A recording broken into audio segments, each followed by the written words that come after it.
నమో వెంకటేశాయ. గ్రహస్థితి, వాటి యొక్క ప్రభావము, వాటి ద్వారా మన పరిస్థితులు, వీటి గురించి మనం సాధారణంగా వింటూనే ఉంటాం.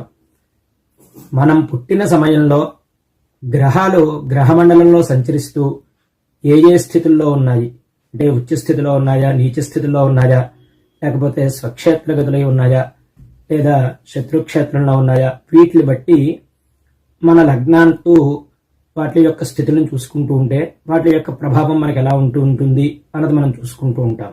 అయితే ఈ గ్రహాలన్నీ కూడా సాక్షాత్తు స్వామివారి సేవకులు. ఆ విషయాన్ని మనం ఈ 18వ శ్లోకంలో చూద్దాం.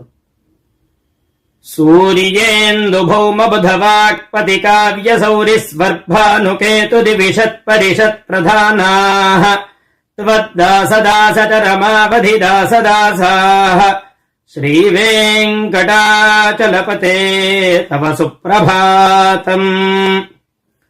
సూర్యుడు, చంద్రుడు, అంగారకుడు, బుధుడు, బృహస్పతి, అలాగే శుక్రుడు, శనీశ్వరుడు, రాహువు, కేతువు, వీళ్ళందరూ కూడా స్వామివారి యొక్క దాసులు.